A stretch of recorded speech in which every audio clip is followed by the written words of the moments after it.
Hello friends, today we are gonna be building a Python ATM that is very beginner level, and yeah, we're gonna progress from the small ATM to big ATMs, and we are not gonna be using any functions or anything in this project. So sit back, relax and watch as you can. The explanation comes after. So let's start. As you can see, I'm in VS Code right now, and it's full screen, and I will zoom in right now. And yes, let's make a function. Oh sorry, I forgot.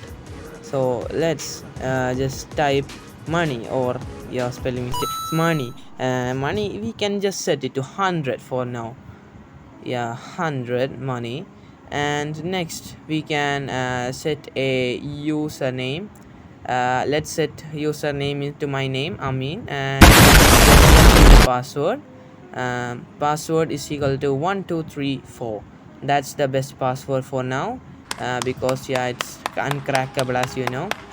And yeah, so after this we want to apparently ask the user for their username and password. So let's type a variable called Bro, what are you talking ask about, man? user, and let's ask input.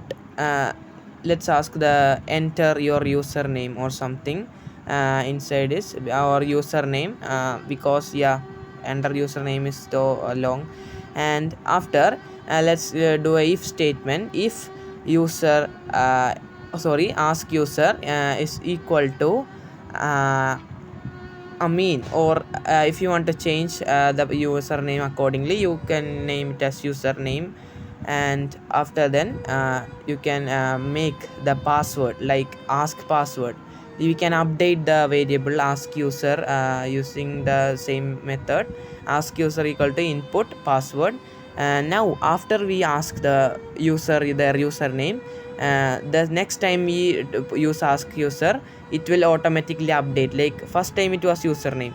If the username is equal to username, we have no use for user ask user. So yeah, we just use it as the same logic. We use ask user password, and if ask user is equal to password, yeah, ask menu. This is the part we were gonna do all our stuff.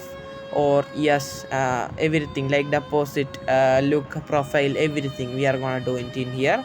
So we can enter you what to do, enter what to do.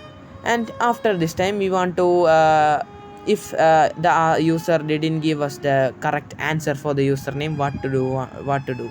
So put one indentation, no indentation for the first if. So print error and just exit the code, because yeah, that's the easiest form you can do.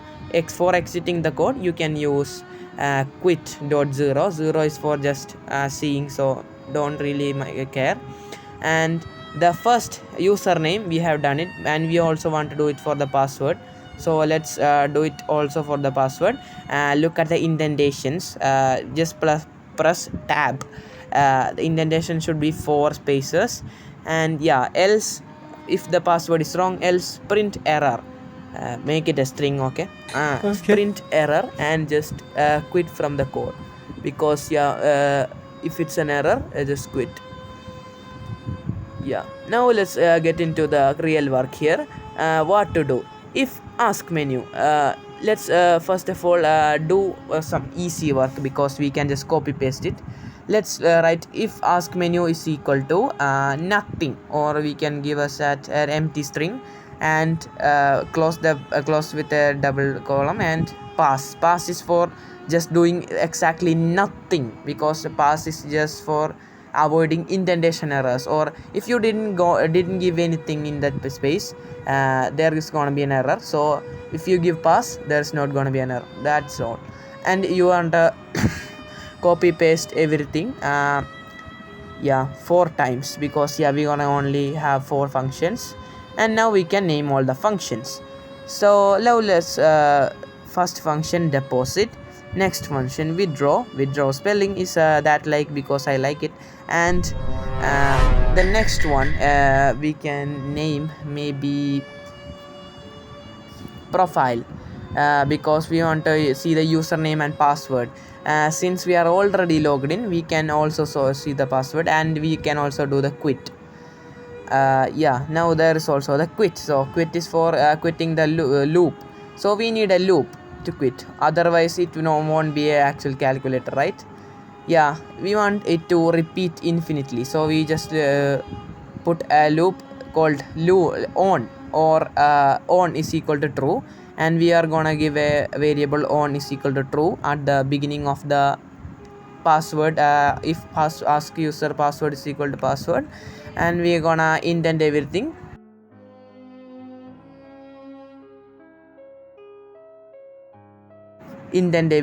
And yeah, now we got a infinitely repeating thing, but it has no functionality. So let's add the deposit function.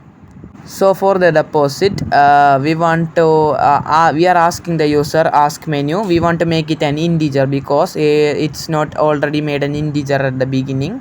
So let's make it an integer, and let's ask menu. Okay, not ask user.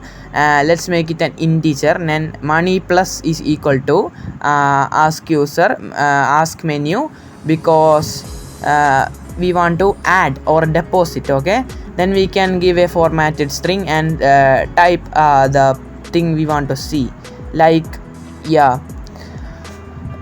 ask menu, or this much money is deposited to balance is money, or money is the balance, right? So money is the balance.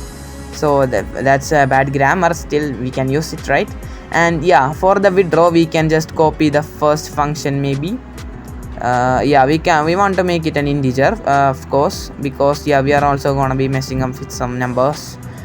After we keep it as an ask user menu. So now next let's just copy the print function here.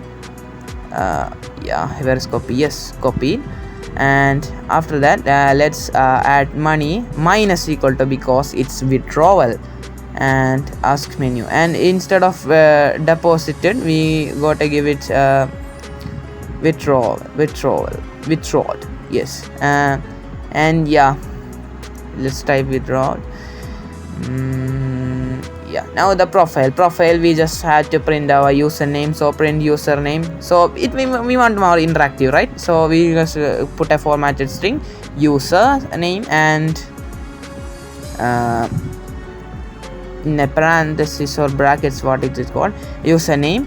And we also want the password to be printed, because we are already signed in, so the next time we don't have to just remember the password in just luck. Okay, password, formatted string inside a password, and we got parenthesis, and we are gonna type password. Now it's gonna print everything. So after this we are gonna just type print quitting or something, quitted. Yeah, let's type quitted, and then let's type quit dot 0. So now the code is ready. So your own ATM is made. This works perfectly, and I have given the code and the description of the video. Thank you for watching, everybody. And if you have any suggestions or questions, just put in the comment box. I will reply. Thank you.